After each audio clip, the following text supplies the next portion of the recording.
আমার আজকের নিবেদন কবি নীরেন্দ্রনাথ চক্রবর্তীর লেখা অমলকান্তি।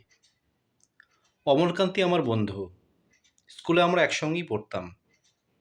রোজ দেরি করে ক্লাসে আসতো, পড়া পারতো না। শব্দরূপ জিজ্ঞেস করলে এমন অবাকভাবে জানলার দিকে তাকিয়ে থাকতো যে দেখে ভারী কষ্ট হতো আমাদের। আমরা কেউ মাস্টার হতে চেয়েছিলাম, কেউ ডাক্তার, কেউ উকিল। অমলকান্তি সেসব কিছু হতে চায়নি। সে রোদ্দুর হতে চেয়েছিল।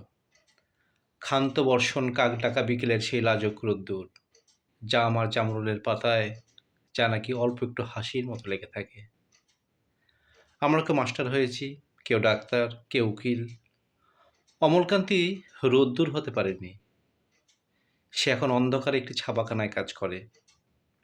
মাঝে মাঝে আমার সঙ্গে দেখা করতে আসে, চা খায়, এটা ওটা গল্প করে, তারপর বলে, উঠি তাহলে। আমি তাকে দরজা পর্যন্ত এগিয়ে দিয়ে আসি। আমাদের মধ্যে সে এখন মাস্টারি করে। অনায়াসে সে ডাক্তার হতে পারত, আর যে ডাক্তার হতে চেয়েছিল উকিল হলে তার এমন কোনো ক্ষতি হতো না।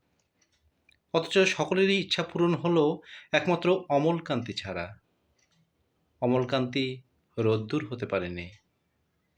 সেই অমলকান্তি রোদ্দুরের কথা ভাবতে ভাবতে ভাবতে ভাবতে যে একদিন রোদ্দুর হয়ে যেতে চেয়েছিল। ধন্যবাদ।